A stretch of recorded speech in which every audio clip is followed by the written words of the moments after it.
Hello and welcome to Super Respectable episode number, I have no 33? idea, 30. 33. Yeah. Is it? Yeah. Hey, my name is David Lewis and my co-host, ready and bright and what do they say? Bushy-tailed, bright-eyed, bushy-tailed? I don't know the expression. Yeah. Toshio Raman, how are you? I'm good. I'm good. Yeah. 33, Dave. It's almost 8 months, which is crazy, of every week, except for in I'm just December. rambling. Yeah. Thanks to We, our loyal listeners for yeah. sticking with us. Yeah. I think scientists will look back at us, just study us and be like, what the hell were they What were they doing? thinking? But how's Well, it going? I have to say we have some very loyal and dedicated listeners around the globe, and we're Totally. very thankful for all of you tuning in, Totally. wherever you are, however you do it, for whatever reason you do it. Thank you Yeah. very much for participating in this experiment. Experiment. There you go. That's a good way. How's it going? How are you doing in this ever-ending nightmare of COVID and life and isolation? Yeah, I think it's a little bit worse right now, just because across the water, the UK, Yeah. they've opened up Yeah. recently, My sister so told me. they're having parties in the pubs, and people are going shopping and doing all these fun things while we're struggling here. So that's kind of it's a fun time actually, because different parts of the world are opening up at different times. Do There's the vaccine inequalities that are being exposed here. do you think though that the UK, like, do you think in 2 weeks when we do an episode 35, we're going to be like, oh, remember back 2 weeks ago, the UK thought they were great, and now they're in their like fourth lockdown or something? Do you think maybe like the planning of not to say who's in lockdown, who's out of lockdown, but like I feel like we're very black or white. It's either like we got the vaccine, we're good to go, or we're like complete lockdown. There's no middle ground and stuff. I think there should be transitions between places, like I don't know. I feel like it's strange that way. Like, I understand different countries are different places, and I'm trying to communicate what I want to say here. But like, shouldn't there be more of a plan put in place? Like, I think that was a real downfall that hopefully we can fix for the next pandemic. That like things can be done smoothly and strategically, as opposed to like with a chicken with its head cut off kind of deal. Yeah, I don't know. I mean, like the UK, there's a lot of politics involved, obviously. So I guess there was some hoarding of vaccines and some nationalism involved. I don't know. I guess a lot of people in the UK got the AstraZeneca jab, Yeah, which was based in the UK. So that's a part of it. I can't explain what's going on in Europe. In the Netherlands, there's this Janssen, so it's a Johnson and Johnson vaccine, and I yeah. think that one's starting to get paused a little bit for various blood clot reasons. So I don't know what to say. Things will happen when they happen, and I'm very eager to get that thing into my arm, Yeah. whatever it is. Which one are you hoping to get, or do you have a Um, preference? I don't remember. I think Pfizer has good reviews. There has to be like a star A, system of a reviews. I think Google review? Pfizer's pretty good. Sinovac is questionable. I don't want the Russian one. Yeah. Um, yeah, Asterisk. don't know. What Do you if have a one preference? I don't specifically. I mean, I'll probably go for like Pfizer or Johnson and Johnson when it becomes available. But I was just thinking, like, do you think we're gonna get to a world where like there's gonna be like drug dealers who like open their coat and there's like Yeah, yeah, just a new yeah. one? Yeah, I mean, here I signed my parents up for the vaccine schedule system. So like when it's their time, they'll contact them. Um, yeah, my wife is pregnant, so she can't get it. And I think I'll get it at the end once everything's like good to go. So I'm okay. Like I said, wearing a mask, it's not a big deal for me. But yeah, I don't know. I just read that on the news yesterday. They're talking about how AstraZeneca in Canada, someone has gotten blood clots from AstraZeneca. So that was like the first one, or one of the first ones here. So I don't know. Like it's I really haven't paid a lot of attention to it. It's not even my time, even if I wanted it anyways, right? But yeah, I guess whichever one is available, and if the reviews on Google are good, then Yeah, go on Yelp and check it out. if Um, yeah. So yeah, it's going, but like we said, we're not in a great situation. You're not in a great situation. I think some of the countries in the world are doing really horribly as well. I was just reading the news about Turkey, and like it's like 55,000 cases a day now. It's like worst ever. Wow. Worst before the worst numbers since the pandemic started. And so, yeah, I hope the UK and the US, I know they're doing really well with vaccines, but I hope they're also like it doesn't go back, it doesn't dip again. Like I hope they're actually on an upward trajectory. Yeah, I mean, from what I've seen, the numbers look pretty good in those countries. And now Canada looks comparatively quite bad compared to the US. So the smugness has dropped from the last year over haha, we're doing so much better. And then now it's tables have Yeah. turned a little bit. Did you yeah, we were watching the news last night and just kind of on a tangent, and like Kamala Harris was on the news, and I was like, oh yeah, she is vice president of America. And I'm like, Yeah. I wonder what she and Biden have been doing the last 2 months. And then my mom's like, well, they must have been doing a good job because they're just focusing on their news, Because focusing on the work. They're not on the news every day. And I'm like, you don't hear yeah. about them. Yeah. But but Yeah, yeah, I mean, we could probably do a post election sure. early administration episode at some point. I don't know what they've been But doing, man, but because I I'm don't, pretty impressed. I was writing Biden off before he even started, but he seems to have put in a pretty good team in place. yeah. I particularly like Mr. Buttigieg, can't say his Oh, name, in Pete Buttigieg. transport. Yeah, transport. Buttigieg. Yeah. So he fits my criteria for what a transport secretary should be doing. He's all about upgrading infrastructure, Yeah. cycling, Yeah. good communities, blah blah blah. So Yeah. I think he's an old guy, Biden, but he's got a nice young dynamic team working for him, and he's doing the right thing. He's just sitting over top of it and manning the ship and taking it easy. Yeah, I mean, I bet you if they did like a comparison of Trump's 4 years versus Biden's first 2 months, Biden's 2 months was probably more successful than Trump's entire term. So like, yeah, Well, it depends who's judging, I guess. If you asked w- MAGA country, they'd say he's very successful. yeah. I mean, where is Trump now? Like, what's his deal? Like, what's he doing? And nobody knows. Is he He's just golfing. I think he's he's at golfing? Mar-a-Lago having a good time. Oh, okay. He emceed a few weddings there, I think. Oh, really? You should check out the clip. Yeah.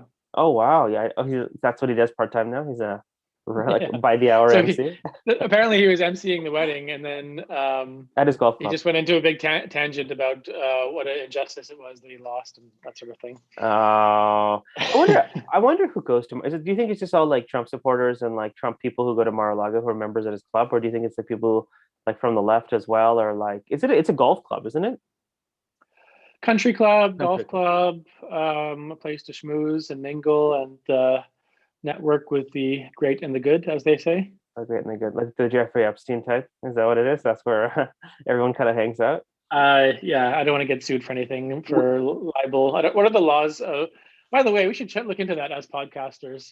We're broadcasting from the Netherlands and Canada, and Yeah, different countries have very different libel laws. yeah. I don't know what the rules are on podcasting. And most of our listeners are in India, so let's listen. Let's follow the laws of India. I think that's. Yeah, I'm sure we can argue various jurisdictions. So yeah, we'll try not to offend too many people here. So I keep looking at my like sorry, I have like a for what people watching, I have like a sunburn. I keep looking at it. I'm like, is that the sun on like this like the reflection? But it looks really like prevalent. Huh? It's okay. I think it'll be Okay, let's next time we're going to turn the video off for our recording for the fine. benefit of our audio listeners. I'll do the makeup. I'll put makeup on before I come on. Anyways, Okay, I'm just messing with you. we have It's your faces for radio people. there you go. Um, it's your week. So it's my week. As you may or may not know, Prince Philip passed away Yeah, I heard. very sadly. So condolences to the Windsor, the House of Windsor. I don't really know, but I'm very sorry to hear that. But it was 99. He lived a good life. He lived a great life. I was telling, A great life. yeah, I told who was I telling? I told my wife, I'm like, this guy really got it made in life, man. He did jack shit for X amount of years before. I know he did a lot until he got married, but after he got married, he really lived it up. Just doing. Do you know much about the lineage and his background? Dave, that's all I do in life. I just follow the royal family up. You watch the Crown, right? That's that's the mystery. I know a little bit of it, but from the Crown, I know some of it. But I'd be fascinated to learn more because I think his history is actually pretty unique. Because his parents were Nazis, weren't they? Or Nazi supporters, or something weird, right? Like, I'm not sure. I think I really I'm quite embarrassed to say I don't know that much about him, but I think there's some Greek, there's some German, there's some mix of things. Yeah. He's a hybrid, but he's definitely from royal, He's from royal European blood. royal Yes. blood somewhere. Yeah. But my ignorance will go into deeper depth if I start talking any more about his background. So, Yeah, but you're asking. By the, um, you shouldn't feel bad that you don't know because like he's not the primary character. He's not the protagonist in all the stories, right? Like he's married to the protagonist. So like if you like most people know a lot about the queen or maybe somewhat about the queen, but like yeah, before the crown, I don't think a lot of people knew anything about Prince Philip, generally speaking, other than the fact that he's married to the queen and how come he's not a king? Like that was the question. yeah, I mean, the main stuff I knew about him was that he said a lot of offensive things when he went out on his trips around the world, which Yeah. Yeah. I found kind of entertaining, but it's, I guess, not politically correct these days. I don't think it ever was what he Yeah. said, but there's a whole, probably buy a whole book of the offensive things he said to various peoples that he was presiding over in Yeah. his official capacity. Yeah. Yeah. So I don't necessarily want to talk specifically about Prince Philip, although that could be another episode given all the fun things he said. Sure. I want to talk about the concept of cargo cults. Okay. Have you heard of this? No, I have not. Now something I do not know about. Okay, so there's a Prince Philip connection. There's something called the Prince Philip movement, Okay. and that is considered, I believe, an offshoot of a cargo cult. Okay. So I have a whole bunch of notes, which I'll try not to too awkwardly refer to here. Sure. But it's a type of cult, and it's mainly found in the South Pacific. I think pretty much all of the examples of cargo cults that I read about are in the South Pacific. Mm-hmm. And its followers, they believe that by performing certain rituals, it'll bring about a technologically advanced society to appear and deliver material goods and material wealth to them. Okay. Okay, so there's a few examples of cargo cults in the late 19th and early 20th century, but it's something that really took off during World War II. Okay. So that's when the war in the Pacific was raging between mainly Japan and the United States. And I don't know how much detail you know about the war in the Pacific, but like they really fought in like island to island, little specks of land, and really fighting over little tiny bits of land, and very remote, very isolated communities were exposed to the world's powers in a way that they've never ever previously seen before. Yeah. So these were very isolated and very I don't know what to say. I don't think the right word is primitive anymore. You'd say pre-industrial island cultures, right? Sure. And they were confronted with things like huge military machinery, navies, armies, super advanced for the time, right? And they were going right by their waters and coming to invade their little islands that had never seen anything on that scale before. Oh. So these armies would show up and they would establish little runways, or they'd have airdrops and airlifts of huge amounts of cargo to have staging grounds to wage their battles. And so that was another dynamic that was quite shocking to them, was they would appear on their island and they would bring supplies like clothing, medicine, canned food, and then huge array of military equipment. And this was just baffling to them, right? Yeah. If they had any kind of exposure to, let's say, white people, it would probably be in the form of anthropologists who were going there to basically study them. Yeah. And they would probably live amongst them for, maybe weeks or months at a time. Yeah. And they would come with, pen and paper and their own like camping gear, but nothing like what these guys were bringing, right? Yeah. Yeah. So that you can only imagine the shock that it would just make your head explode to see that kind of thing. So yeah, they didn't have any concept of industrial manufacturing, and so they were like, okay, well, this stuff must have been created by God. Yeah. By some other being and deity. Yeah. And so when the war ended, so did the airdrops and the arrival of this cargo. So this kind of also led to a like aftershock for them. They're like, where'd they all go and what's happening Yeah, now? yeah. Of course, I never thought about that. Yeah. So they had all this bounty essentially. They became kind of materially wealthy during this time, although I'm sure a lot of them faced a lot of suffering because of bombs going off and mines and all the horrible nuclear stuff that happened afterwards. Yeah. But at the same time, they were left kind of bereft. Where's are all this stuff coming from, and where did it go? Yeah. And so some of these more remote and isolated communities, there was cults that were formed to kind of pray to bring back the bounty. Oh, I get it. Yeah. Right. So they would follow certain behaviors that they observed in the soldiers from I think largely the American soldiers. I don't think they followed the Japanese because, from what I understand, the Japanese they had very terrible relations with the local communities. Oh, really? And they didn't really want to emulate the Japanese. So from what I understand, it was mainly Americans? the American soldiers that they wanted to copy. So they dressed up in uniforms, they held parades, and they hoisted flags, the American flag. Yeah. This is like post-war, right? This post-war, I believe, yeah. Okay. So basically, they were observing the soldiers' behaviors, and they thought, okay, this is what you have to do to get the cargo. And what else? They would. I guess I shouldn't laugh, but this is kind of funny. They would learn the landing signals for the planes, so they would do things like do the landing wave, do the signals for the planes that were about to land. They would have the abandoned runway, so that's where they would do it.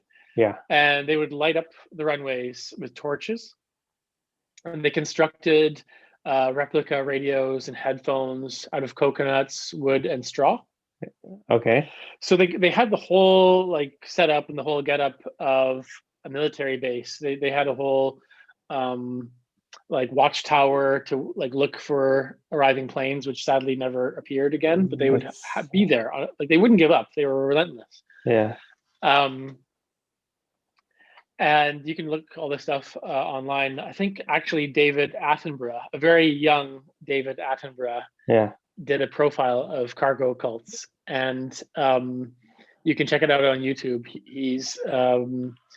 He goes there and he checks it out. So that's one thing for our viewers to check out. Sure. Our listeners to check out.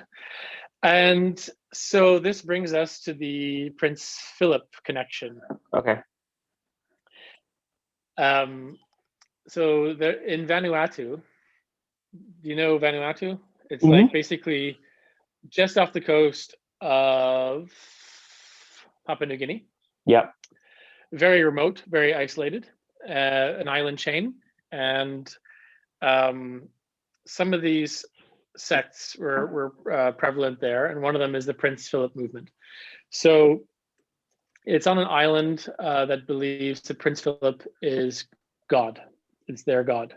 Okay. And not the whole island, but like very remote communities in the island. I think in numbers in the hundreds, possibly thousands at its peak, believe that in Prince Philip as God.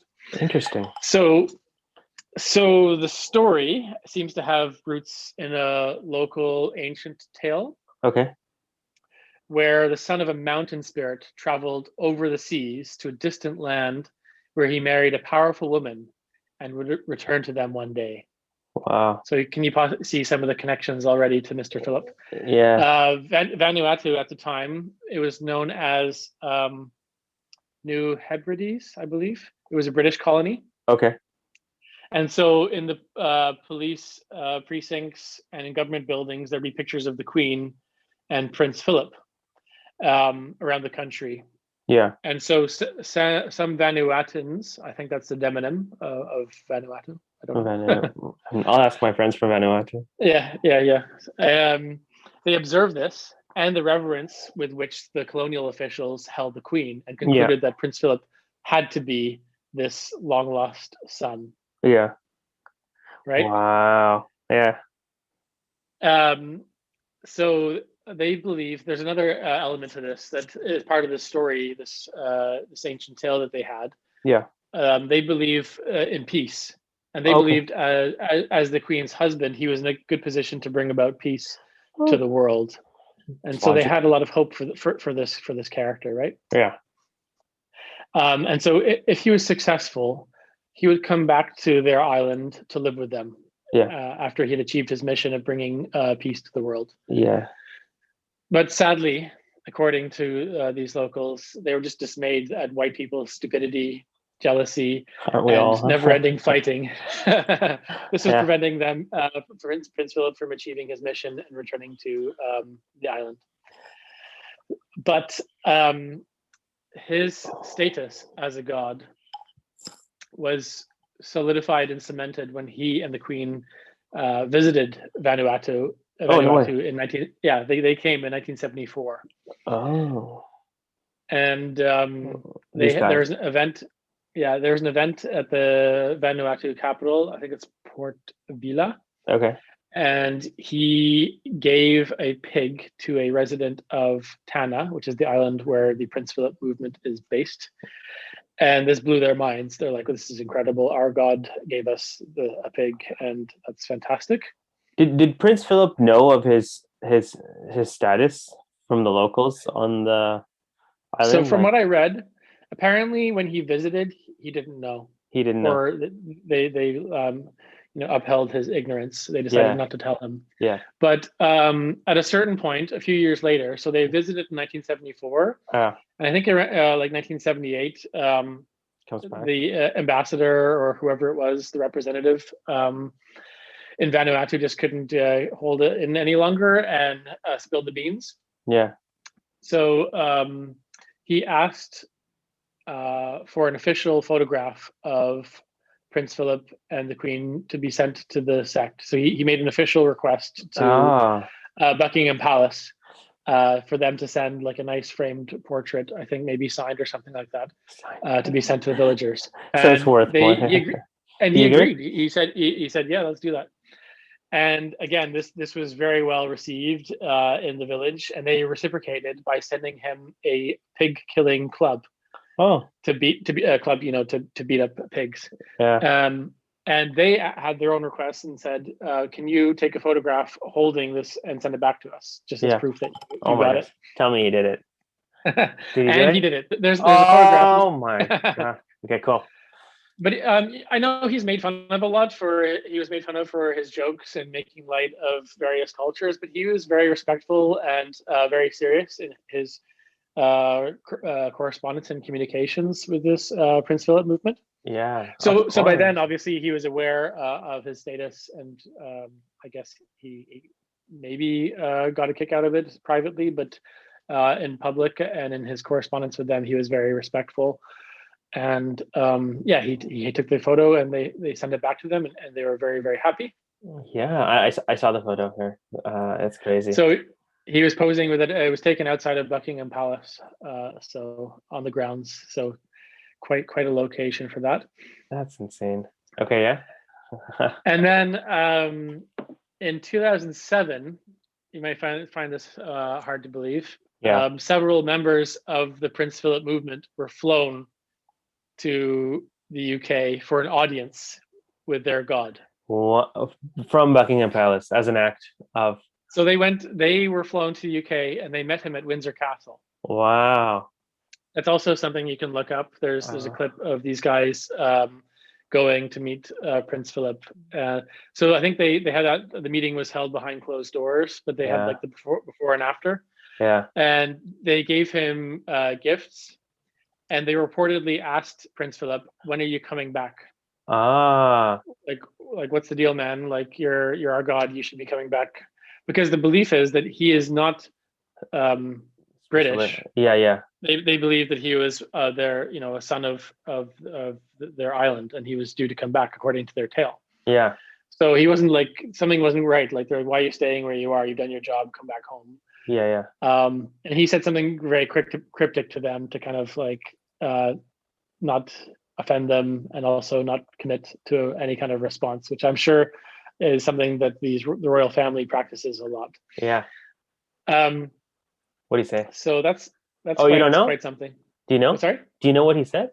He did say something. I have to look it up. I didn't write it down. Okay, He said no, something very, very, very political, not um, left, not right. very political. Yeah, Not left, not right. not Neither decided. here nor there. Yeah, But yeah. it satisfied them. They weren't offended. They were kind of happy with his answer. So So I wonder, like, so they flew them. First of all, like, I wonder if it's a private plane or business class or economy. Yeah, I wonder the flights from Vanuatu to London if there's like a direct British Airways flight. But no, definitely not. do you know how many people came? Like, was it probably like it was probably their chief and like Five. five, like the higher ups, right? No, apparently, Just it everyday was people. not the top, but it was five people who were senior in that island, but not there's like the big men culture. So it wasn't like the top guy who came. I think he was too Oh, old at that point. oh, okay, okay, okay. Yeah. That's fascinating. Yeah. So they went back and reported the good news, and they were treated as heroes. Um, so yeah, and of course, Prince Philip passed away last week. Yeah, And now there's a lot of stories you can read about. They had to communicate to this Prince Philip movement, yeah, the group of individuals there, to let them know that he died. yeah, So news has reached that island, and there's now a period of mourning underway in the island of Tanna, where he yeah. is revered. So this will include a number of events like a procession, display of all his memorabilia that he sent over the years and they've collected. Yeah, They will kill several pigs in his honor. yeah. And last but not least, they will hold a ceremonial kava drinking session. Oh, Do you know about kava? no, tell me. Is this booze? Uh, it's so I've been to Fiji, and it's quite a common thing across the South Pacific Islands. So I've consumed kava, Yeah. and it's a very special thing to take part in a kava drinking ceremony. Okay. And I probably shouldn't have consumed it, nor should my sisters. I was 12. Oh my gosh. Yeah, we were young, and it has like slightly mind altering properties. Okay. um, it's consumed like a tea, so they boil it, and it's like a kava Like a leaf or root, I something? Yeah. believe, Oh, okay. Yeah. leaf or root, and it kind of makes you feel relaxed. And some of the people on the island in Fiji where we stayed, I asked them like, how much of this stuff do you drink when you drink it? They're like, we'll have like 6 or 7, 10 bowls of the stuff, and like you'll really get lightheaded and a funny feeling. It's But it's like not a like something you wouldn't hallucinate. No, you just get kind of calm feeling. okay. Um, but it's a very special thing to consume. So they have a kava drinking session, Yeah.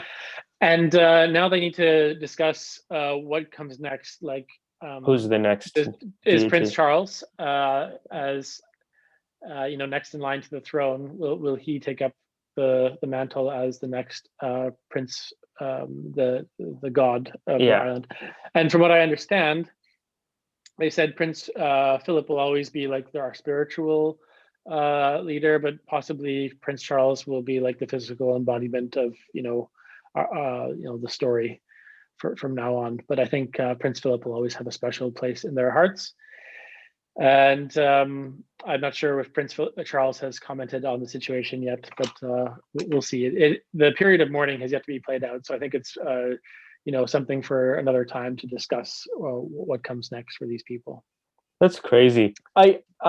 We're talking geographically the South Pacific, Micronesia, Polynesia, like between Asia and North America over the Pacific, like that region for most of these cargo cults.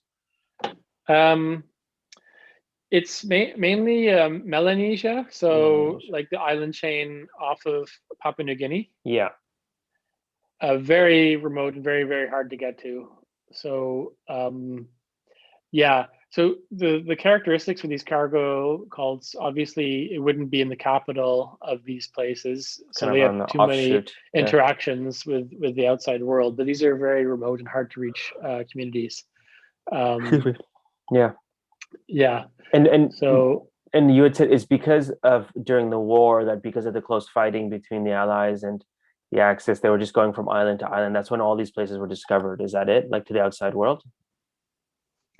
Yeah, and I'm not sure what the stats are, but there's still a Yeah, fair yeah. amount of like undiscovered peoples around the world, as far as I know. I think it's I've Googled it before. I think it's dwindling, but there are still islands where people do not want outside civilization. And there's even an island, I think, in Sri Lanka. I'll send it to you, where like if Yeah, you go close enough, you can see people like who throw their weapons and yeah. stuff. Yeah, They killed that American missionary who kept trying to like keep going over to yeah, convert them, and which you know I think the key risk for them is like they'll probably get sick and die of some they got curable no disease. immunity from outsiders. So, and they had very bad experience with outsiders coming and interacting with them. So Yeah, that's definitely something for another super respectable episode because the story in that island is quite something. But yeah. yeah, for sure. The Prince Philip thing. I was there an episode of The Crown where they talked about this, or I think maybe there is a small reference, like a few seconds, where they covered it. okay, And there's an episode where they it was visited about their around the world trip. him and his friend. Yeah, yeah. On Or the maybe I'm five. mixing up the Prince Charles and Diana trip, but No, no, no, no. You're not. The first. I remember it too. The first or second season. His secretary is his friend, who's kind of like a douchebag, right? And he's like always cheating on his wife and stuff like that. And so, I think in that same episode, he has to fire his best friend because of his uh, infidelities. But he did visit a bunch of islands. I don't know if this was one of them, but I remember that trip that he had to go. He had to leave his wife for like 5 months or 6 months to go on this global world trip. World trip, but that's fascinating. That's really, really interesting that these people and have this connection with Prince Philip in the middle of nowhere. Because I thought it would have and been like, apparently, what makes it worse or it compounds it yeah, is that now like the world's media is onto it and they think it's a fascinating story. So they'll keep trying to like bug these people and oh, go there and write stories about it, yeah, which only makes it solidifies it even more that's their god because people keep uh, coming and bringing news and stories about it and yeah, I think that only makes it more so like there's this documentary called An Idiot Abroad. I don't know if you've seen that before, but it's is pretty it hilarious. I recommend it. is it the Ricky Gervais? No, Yeah, so it's one yeah, of Ricky Gervais's friends, or I don't know if I would call him his friend because Ricky seems to bully him a lot, but Carl Pilkington. yeah, And he goes to meet this group of people who are worshiping Prince Philip. So yeah. that's also something to look up. Um, yeah, and from what I've seen, actually, they're not too far from the airstrip. Like you can like it's an Okay, island chain which is quite remote, but I yeah, think it's very much their choice to keep this belief up. They probably are aware by now of all the different creature comforts that exist in the world, but yeah. they're based on like their ancient stories and indigenous tales. They stick with it. It must be so weird to have like your own insulated community for so long, and then suddenly you see like in back in during the war or whatever, you see like warships and soldiers and like all this stuff you could have never kind of fathomed, and then like they come to your island and then they just leave, and then you're just like, what the hell? Like what's happening? Like just from a mental psychological point of view, it must be so weird, right? If you and I suddenly saw something we'd never seen before, couldn't even think of, and then it just appeared, we'd be thinking about it for the rest of our lives, wouldn't it? We'd be like, remember that time that thing in the sky was like showed up and then it just disappeared? Like that's weird, right? Yeah, I've often thought about that, like time travel. I thought it'd be super cool to like go back, even like what, 30, 40 years now. Yeah, No, let's go back even further, maybe 100 years, and yeah, then 30, start showing 30 people iPad. yeah, Yeah, iPads. show people an iPad. Yeah, when yeah, totally explode their minds. You said 30 years. 30 years is pretty much the 80s, and that was kind of like a, yeah, But yeah, but it's funny. Like you look at all these things of what they thought the year 2000 would be like. Even in like the 80s, they probably still thought that there'd be like flying ships flying by cars and then. stuff. Yeah, Everyone had this idea that the year 2000, this crazy stuff would happen, but nothing yeah. really changed. We're still, that's a very good point. There are no flying ships yet, so someone has not succeeded. Someone's not doing their job, but Elon Musk is working on something. So going back to Prince Philip a little bit, is that so we kind of touched on this thing that I believe, like, so he did come from royalty, but at the beginning I was joking, like I think part of his family were Nazi supporters, weren't they? Like they were German, like that's why they had to, like his uncle, Mountbatten, or what's his name, something Batten.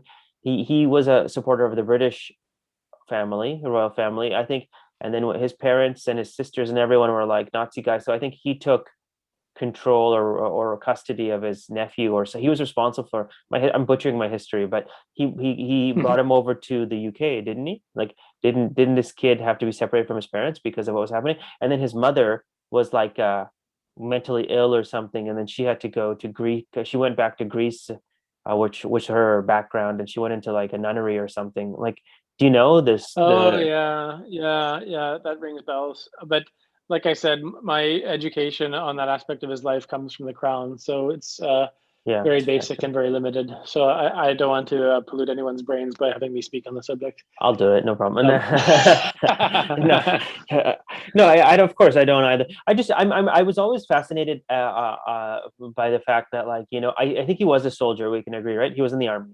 That's very, like, he was in the Navy. you can just say anything. Just So he was in the Navy because in the very first episode when they get married, he has to leave the Navy. Or you see, this because brings me to another point, because in Canada, since we're still ruled head of state yeah, is the Queen, yeah, we're not, as you can see, dear listeners, we're not educated in the slightest on our head of state and the history of the royal family. totally. And I don't recall there being anything on the subject in school. So I'm not a royalist. I think if you're going to have a royal family ruling over us, you should like teach us something about it and Yeah, not we just should have get a it there. royalist, yeah, on the show.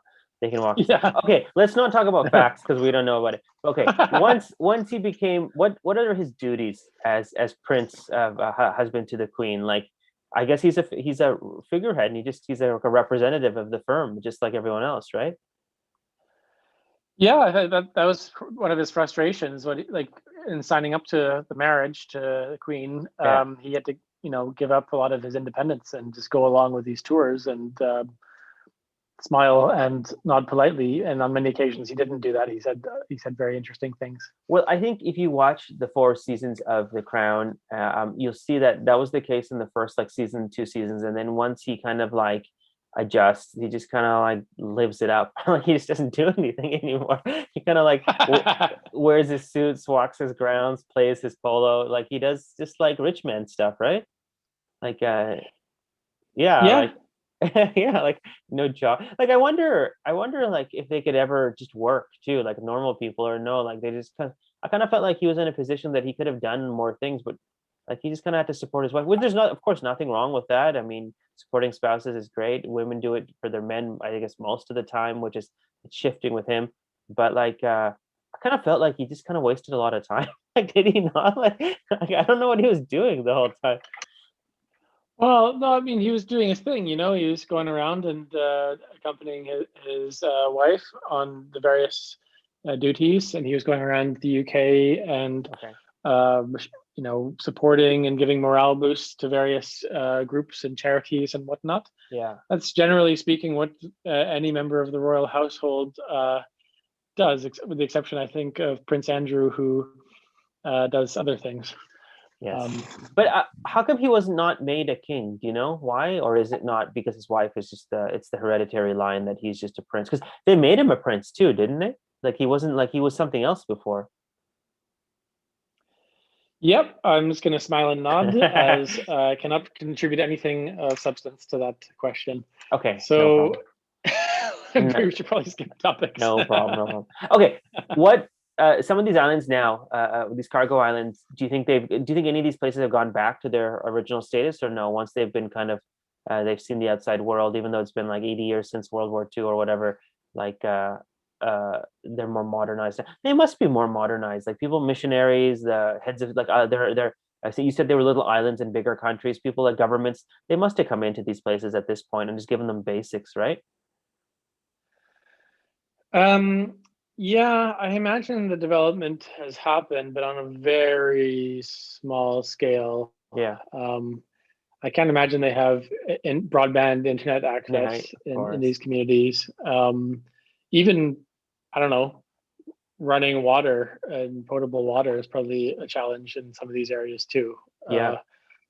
So I don't know. I was in Fiji in 1997, and Fiji is relatively well developed compared to some of these other island nations. Yeah. And yeah, it's just a challenge. I mean, this is the most remote island chains in the world, and just getting supplies.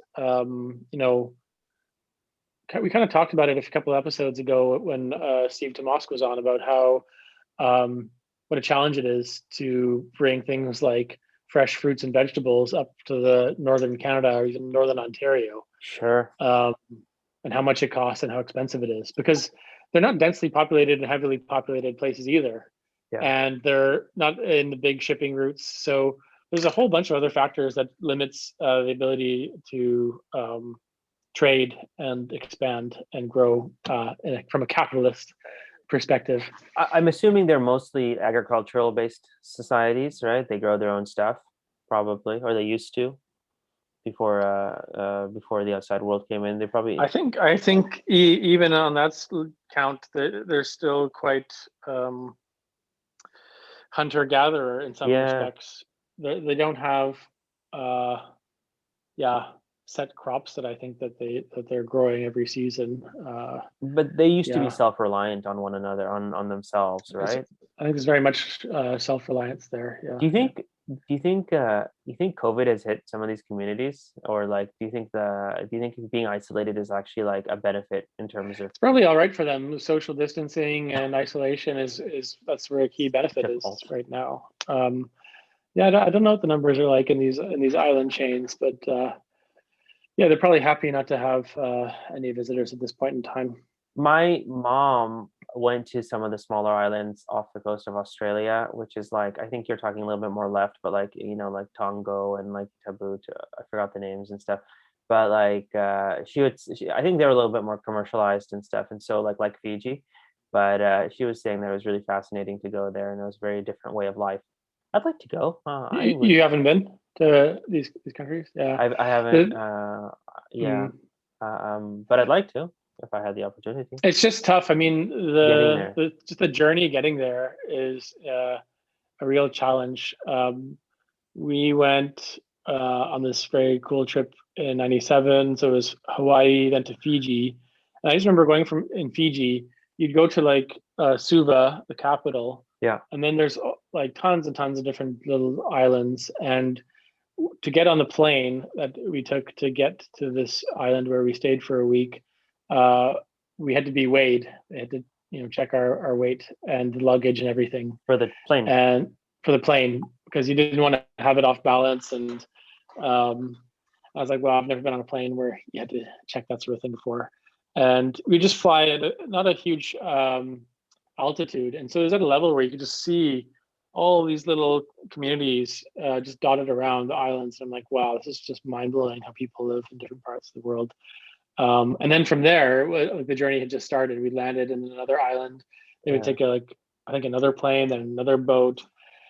And by then we weren't even that far off from like the main islands, and there were still further places you could go. So why'd you guys go? Just for holiday? Holiday, yeah. So your dad was like, let's go.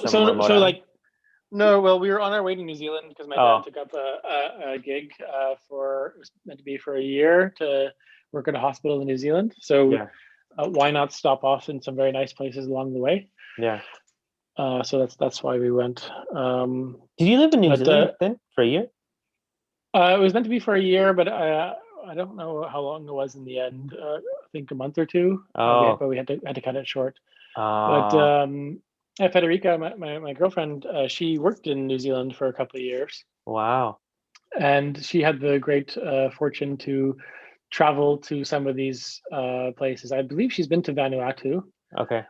She hasn't met this Prince Philip movement group, but she has gone to see some of these remote communities, and it's quite something. It's just really fascinating stuff. I think we actually went to Hawaii and Australia in '98, so like kind of similar, but like maybe we met each other at the airport in passing if it was December 31st, January 1st. It really is like once you're traveling to that part of the world, It really is like just the middle of nowhere, isn't it? It's just like ocean and then like little islands and little places. And it's strange to think people live there, but because I guess where we live is so physically, in terms of geography, connected. A lot of that part is just like little islands, and there's places and there's people there, and some of these people just want to be left alone. And I guess they've Yeah, survived for this many years, so they don't really need us anymore, right? But huh, yeah. I think them for the most part they're happy, but they did like the material goods that arrived, from what I understand, which is why they formed these cults. yeah, Um, but it also got me thinking of this very funny story of the Yucatan Peninsula. okay, So it's again a meeting of the conquistadors and the Spanish in the Americas, and of course, it's a very terrible history behind that. But this is a more a lighthearted element to it, if that's possible. sure, But it's like these: how do these people interact? Like, how do they communicate? Is yeah, like the yeah, big question I have, and like, how did that go down? And so apparently, what the Yucatan Peninsula in Mexico, when they arrived, the Spanish were like, okay, well, what is this place? They asked some locals, and they responded, and they said, Yucatan. yeah. And they're like, okay, we're in Yucatan, and Yucatan means I have no idea what you're saying. Whether that's true or not, I don't know. But according to my trusty Wikipedia sources, that's hasn't been totally debunked yet. And our very own Canada, Of course, I was going to say that. Yeah, there's I don't know if you remember those heritage minutes. I think it's very popular with us Canadians. They have these yeah. heritage moments, On like which CBC I or guess whatever, CTV. we were brainwashed with growing up. I think they've updated them, Yeah, and they would kind of force feed us little bits of history. history, heritage Canada history. Yeah, And one of them was of, I think it was the French arriving in Canada, yeah. and they'd say, "Where are we?" And what's that? And they're like, "Oh, that's our village called Canada." And they're like, "Okay, the whole country is called Canada."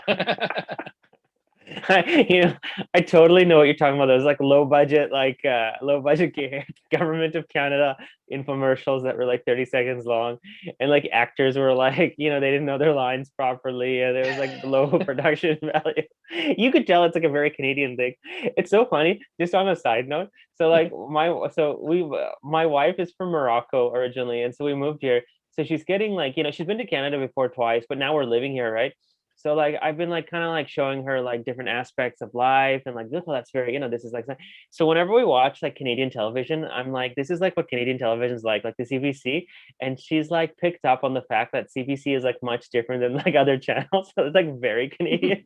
And yesterday they were interviewing like on the CBC National, which is like the 1 hour nightly news. They had like a whole like 10-minute piece on like the last show of Kim's Convenience or something like because the show was ending abruptly. And she's like, "This is news for you guys." Like, I'm like, "Yeah, this is What a Canadian." great country.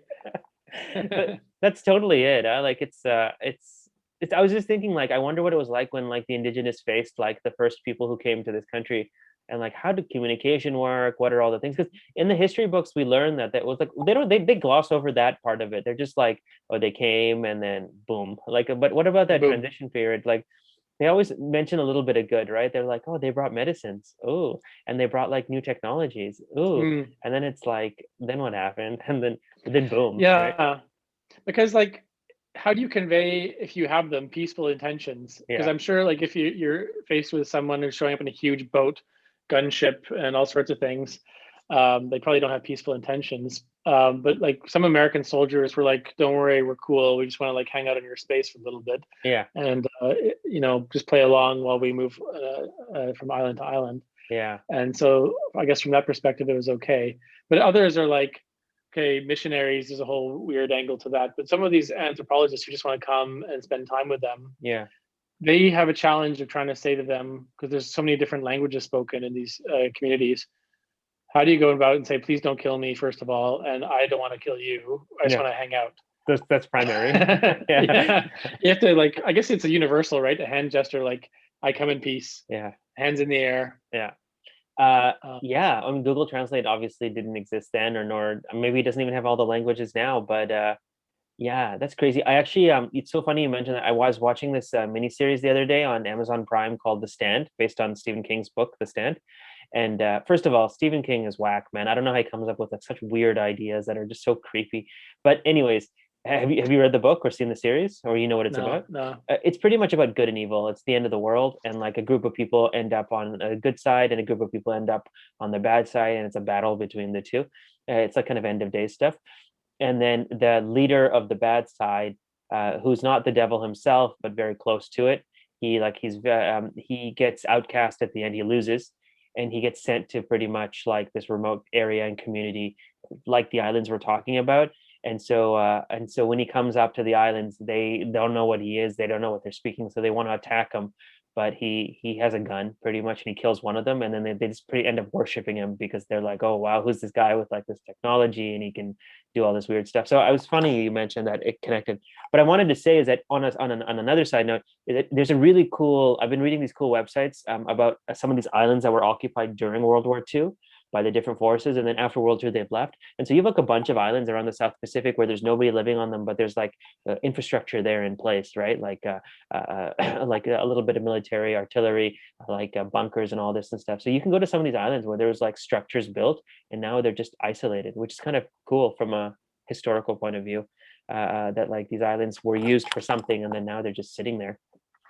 Yeah, it's insane. I mean, the I guess more tragic side to it is that in the Cold War, they were doing nuclear testing and just Yeah, setting off the most destructive nuclear bombs and blowing up like beautiful, pristine island chains and yeah, the waters all around it. And I can only imagine the destruction and ecological devastation that these people faced.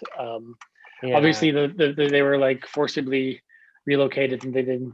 I don't think they killed anybody, but it's just like kind of the leave them alone thing and let them get on with their lives rather than just like invade with our horrible weaponry and technology. Sometimes it is probably yeah.